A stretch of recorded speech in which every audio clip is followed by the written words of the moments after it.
বিসমিল্লাহির রহমানির রহিম। আজ থেকে 3 দিন ব্যাপী ভূমি সেবা মেলার উদ্বোধন হতে যাচ্ছে। ভূমি সেবা মেলার উদ্বোধনী অনুষ্ঠানে সম্মানিত সভাপতি, উপস্থিত মন্ত্রিসভার সদস্যবৃন্দ, বিভিন্ন মন্ত্রণালয়ের সিনিয়র সচিববৃন্দ, ডেভেলপমেন্ট পার্টনার্স, সারা দেশে ভূমি মন্ত্রণালয়ের কর্মকর্তা ও সদস্যবৃন্দ, সম্মানিত সুধীবৃন্দ এবং সারা দেশ থেকে ভূমি মেলায় যারা অনলাইনে সংযুক্ত হয়েছেন সকল উপস্থিতিবৃন্দ, আসসালামু আলাইকুম। ভূমি কিংবা জমি সংক্রান্ত তথ্য হালনাগাদ করা কিংবা খাজনা প্রদান, এইসব বিষয়গুলো সম্পর্কে ইতিমধ্যেই আপনারা যারা আলোচনা করেছেন কম বেশি তাদের কাছ থেকে আমরা জেনেছি, আমরা সকলেই কম বেশি তাদের কাছ থেকে শুনতে পেয়েছি বা জেনেছি। আমি আর সেগুলো আবার নতুন করে বলতে চাই না। উপস্থিতিবৃন্দ, যুগ যুগ ধরে ভূমি জমি সংক্রান্ত হিসাব নিকাশ এবং এসবের ভাগবাটোর একটি চলমান প্রক্রিয়া আমাদের সমাজ জীবনে বা পারিবারিক জীবনে। জগতের নিয়মে প্রজন্মের পর প্রজন্ম অতীত হয়ে গেলেও ভূমি জমি এটা থেকেই যায়। সময়ের পরিক্রমায় একই পরিবার হয়তো একই জমি বিভিন্ন শরিকদের মধ্যে বারবার বন্টন হতে থাকে। ফলে সঙ্গত কারণেই একই পরিবার এবং স্বজনদের মধ্যে বন্টন প্রক্রিয়া কিংবা বিক্রি সূত্রে জমির মালিকানাও বারবার পরিবর্তন ঘটতে থাকে। শুধু যুগ যুগ নয়, বলা যায় শতাব্দীর পর শতাব্দী ধরেও ভূমি জমির মালিকানা এইভাবেই নির্ধারিত হয়ে আসছে। আজ থেকে হয়তো 100 বছর আগে যেই জমির মালিক ছিলেন মাত্র একজন মানুষ, বর্তমানে সেই জমির মালিক হয়তো অনেক বেশি সংখ্যক মানুষ। এভাবেই জমি ভূমির মালিকানা শরিকানা যেমন বেড়েছে, স্বাভাবিকভাবেই জমির মালিকানা সংক্রান্ত পুরো প্রক্রিয়াকে রেকর্ডে রাখার জন্য ভূমি কর্মকর্তাদের দায় দায়িত্ব তেমনই বেড়েছে।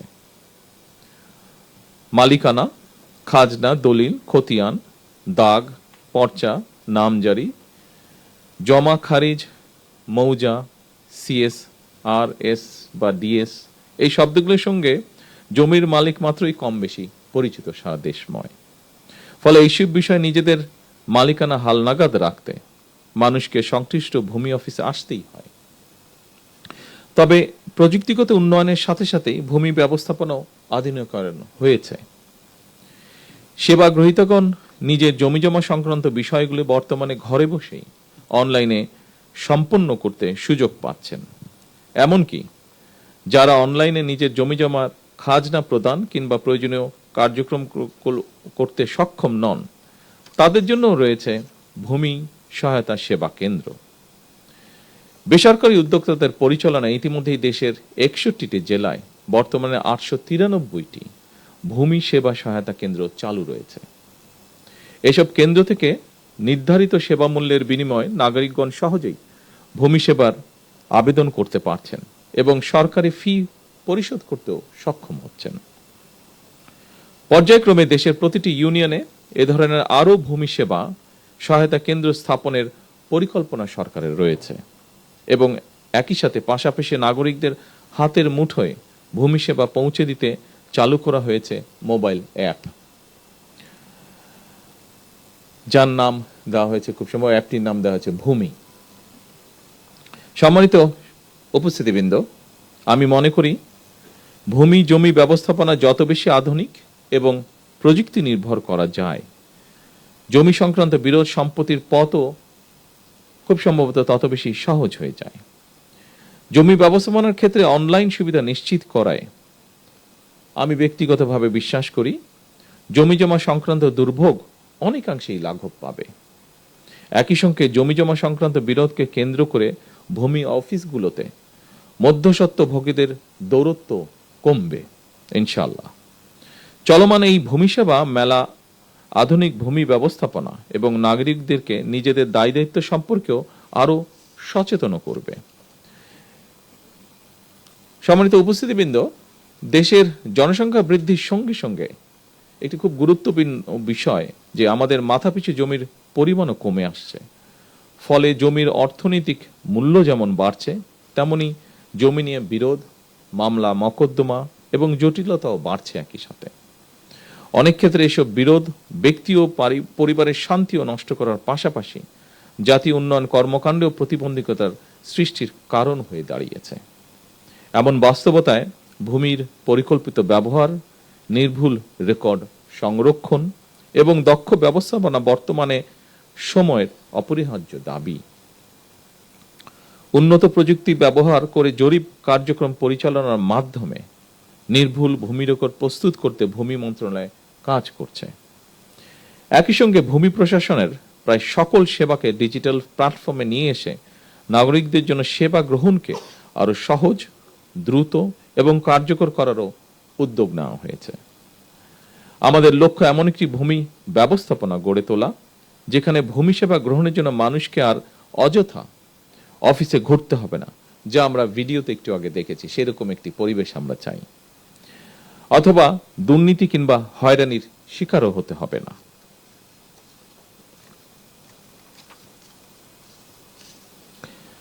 সম্মানিত উপস্থিতিবৃন্দ, দেশের ভূমি ব্যবস্থাপনাকে আধুনিকায়ন করে জমি জমা সংক্রান্ত বিষয়ে জনগণকে সহায়তার লক্ষ্যে সারা দেশে ভূমি সেবা মেলা আয়োজন এবং ভূমি ব্যবস্থাপনাকে আরো সহজ এবং আধুনিকীকরণ করার ব্যাপারে আমরা জাতীয় নির্বাচনের কয়েক বছর আগে প্রণীত 31 দফা এবং সর্বশেষ নির্বাচনী ইশতেহারেও বিষয়টি উল্লেখ করেছিলাম। আজ থেকে সারা দেশে 3 দিন ব্যাপী এ ধরনের ভূমি সেবা মেলার আয়োজনের মাধ্যমে সরকার জনগণের কাছে আরো একটি নির্বাচনী ইশতেহার পূরণ করতে যাচ্ছে ইনশাআল্লাহ। এভাবেই সরকার পর্যায়ক্রমে একের পর এক নির্বাচনী ইশতেহারের প্রতিটি দফা বাস্তবায়নের মাধ্যমে জনগণের কাছে দেওয়া ওয়াদা পূরণের রাজনীতিকে এগিয়ে নিয়ে যাবার চেষ্টা করছে। শুধুমাত্র জমি জমা সংক্রান্ত বিষয় নয়, প্রতিটি ক্ষেত্রেই জনবান্ধব কর্মসূচি নিয়ে সরকার জনগণের কাছে দায়বদ্ধ থাকতে চায়। কারণ দীর্ঘ 1.5 দশকেরও বেশি সময় ধরে ফ্যাসিবাদ শাসন শোষণের জাতাকলে পৃষ্ঠ দেশের জনগণ বর্তমানে রাষ্ট্র এবং রাজনীতিতে তাদের অধিকারের প্রতিফলন দেখতে চায়। এ কারণেই বর্তমান সরকার রাষ্ট্র পরিচালনার প্রথম সপ্তাহ থেকেই নির্বাচনী ইশতেহার এবং জুলাই সনদের প্রতিটি দফা পর্যায়ক্রমে বাস্তবায়নের দিকে মনোযোগ দিয়েছে। সম্মানিত সুধীবৃন্দ, সারা দেশে বিভিন্ন পর্যায়ের আদালতগুলোতে দেওয়ানি এবং ফৌজদারি সব মিলিয়ে খুব সম্ভবত 47 লাখেরও বেশি মামলা বিচারাধীন রয়েছে। এর মধ্যে জমিজমা সংক্রান্ত মামলার সংখ্যাই বেশি। সুতরাং এই মুহূর্তে সরকারের সামনে প্রধান প্রায়োরিটি হচ্ছে আদালতে বিচারাধীন মামলা দ্রুততম নিষ্পত্তি। তবে প্রচলিত আদালতের বাইরেও জমিজমা সংক্রান্ত বিরোধ নিষ্পত্তির জন্য গ্রাম আদালত কিংবা অল্টারনেটিভ ডিসপিউট রেজুলেশন এডিআর অর্থাৎ বিকল্প বিরোধ নিষ্পত্তির মতন আইনানুগ ব্যবস্থার মাধ্যম অবলম্বনের দিকেও জোর দেওয়া জরুরি বলে আমরা মনে করি। এতে একদিকে বিরোধ নিষ্পত্তিতে যেমন অল্প সময় লাগবে, অপরদিকে অনেক ক্ষেত্রেই বিরোধ হয়তো শত্রুতায় রূপ নেবে না। বিকল্প বিরোধ নিষ্পত্তির ক্ষেত্রে আলবার্ট আইনস্টাইনের একটি তাৎপর্যপূর্ণ উক্তির কথা আপনাদের সামনে আমি তুলে ধরতে চাই।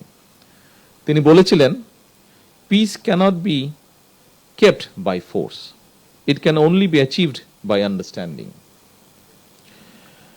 বিশেষ করে জমিজমা সংক্রান্ত মামলা বা দেওয়ানি মামলাগুলো পর্যায়ক্রমে নেগোসিয়েশন বা আলোচনা,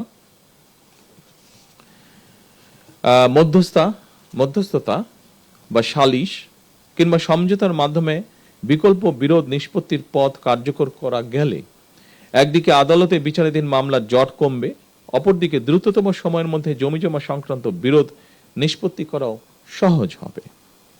সম্মানিত উপস্থিতিবৃন্দ,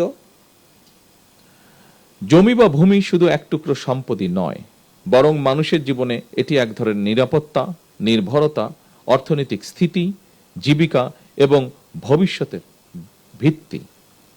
এই উপলব্ধি থেকেই জমি ব্যবস্থাপনাকে হয়রানি ও দুর্নীতিমুক্ত করার অঙ্গীকার নিয়ে জনগণের দোরগোড়ায় রাষ্ট্রীয় সেবা পৌঁছে দিতে বর্তমান সরকার কাজ করছে। আমি ভূমি মন্ত্রণালয় মন্ত্রী থেকে শুরু করে এই মন্ত্রণালয়ের সঙ্গে সংশ্লিষ্ট সকল কর্মকর্তা এবং কর্মচারীদের দৃষ্টি আকর্ষণ করে বলতে চাই, সেবা প্রদান জনগণের প্রতি করুণা নয়, বরং জনগণের সেবা নিশ্চিত করা আমাদের দায়িত্ব বলেই আমি মনে করি। আমাদের লক্ষ্য একটি হয়রানিমুক্ত, প্রযুক্তি নির্ভর এবং নাগরিক বান্ধব ভূমি ব্যবস্থা প্রতিষ্ঠা করা, যা দেশের টেকসই উন্নয়নকে আরো ত্বরান্বিত করবে। উপস্থিত সুধীবৃন্দ, কৃষি জমির অপব্যবহার সম্পর্কে আমাদেরকে অবশ্যই সতর্ক থাকতে হবে। কৃষি, অকৃষি জমি কিংবা এক ফসলি, দুই ফসলি বা তিন ফসলি জমির ব্যবহার এবং ব্যবস্থাপনা নিয়ে হয়তো অন্য একটি ইভেন্টে আমরা আলাপ করতে পারি। তবে আজ থেকে সারা দেশের সকল জেলা উপজেলায় শুরু হওয়া ভূমি মেলার মাধ্যমে জনগণ নিঃসন্দেহে উপকৃত হবেন। কারণ মেলায় ইনামজারি, অনলাইনে ভূমি উন্নয়ন কর প্রদান, রেকর্ড সংশোধন, খতিয়ান গ্রহণ এবং ভূমি সংক্রান্ত যে কোনো অভিযোগ নিষ্পত্তির সুযোগ থাকছে। অনুষ্ঠানে আপনাদের সঙ্গে যুক্ত হতে পেরে ঢাকা এবং ঢাকার বাইরে অবস্থানকারী সকল কর্মকর্তাবৃন্দের সঙ্গে যুক্ত হতে পেরে আমি আনন্দিত এবং গর্বিত। সম্মানিত সকল উপস্থিতিবৃন্দ, একটি আধুনিক রাষ্ট্র গড়ে তুলতে স্বচ্ছ, জবাবদিহিমূলক এবং জনবান্ধব ভূমি ব্যবস্থার বিকল্প নেই। আমি এই ভূমি মেলার সাফল্য কামনা করছি। আল্লাহ হাফেজ। বাংলাদেশ জিন্দাবাদ।